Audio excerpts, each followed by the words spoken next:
লক্ষ্মীপুরে পানি কমার গতি খুবই ধীর। এতে কারো ঠাঁই হয়েছে আশ্রয়ণ প্রকল্পের ঘরে, কারো প্রতিবেশীর ছাদে। আর এমন দুর্দিনে সহযোগিতার হাত বাড়ানোর প্রত্যাশা করছেন বানভাসী এই মানুষগুলো। লক্ষ্মীপুরের মান্দারি আর দিঘলি ইউনিয়ন ঘুরে মানুষের দুর্দশার খবর জানাচ্ছেন নীল মাহবুব। ক্যামেরা ছিলেন তুষার লস্কর।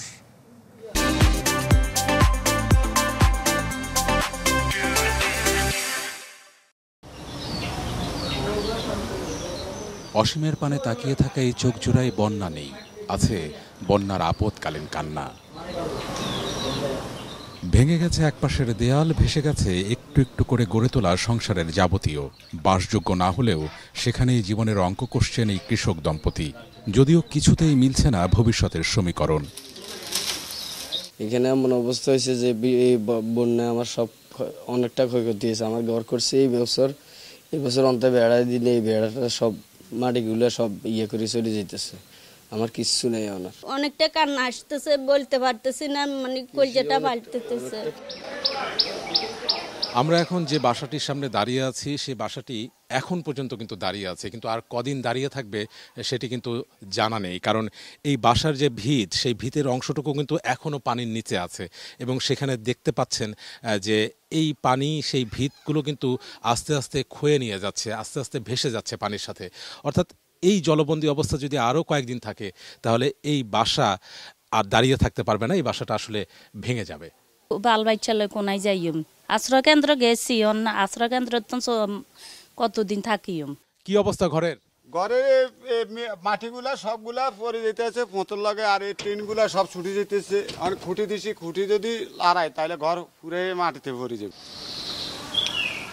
২০ বছর পর আরও একটি ভয়াবহ বন্যা যেন লক্ষ্মীপুরের ভাগ্য লক্ষ্মীটাকেই ভাসিয়ে নিয়ে গেছে, যেখানে থই থই পানিতে খাবি খাচ্ছে প্রতিটি জীবন। এই দুই নারীর কথাই যদি বলি, আশ্রয় নিয়েছেন প্রতিবেশীর ছাদে, ঘর থেকে যতটুকু পারছেন সরিয়ে নিচ্ছেন, তবে হিমশিমও খাচ্ছেন।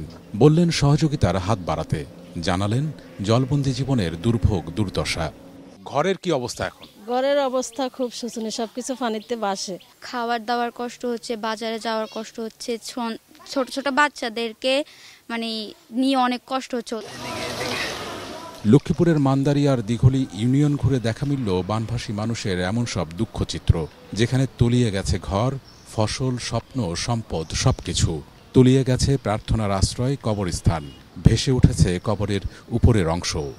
যেদিকে গর্তের নামতে পারি না, পানি আর পানি। এর আগে এই রান্নাঘরের কি অবস্থা ছিল? পানি পরে সব পানি ছিল, ওই চুলের ভিতরে পানি ছিল। এখানে এখন সবচেয়ে বেশি প্রয়োজন বিশুদ্ধ পানি, ওষুধ আর খাবার।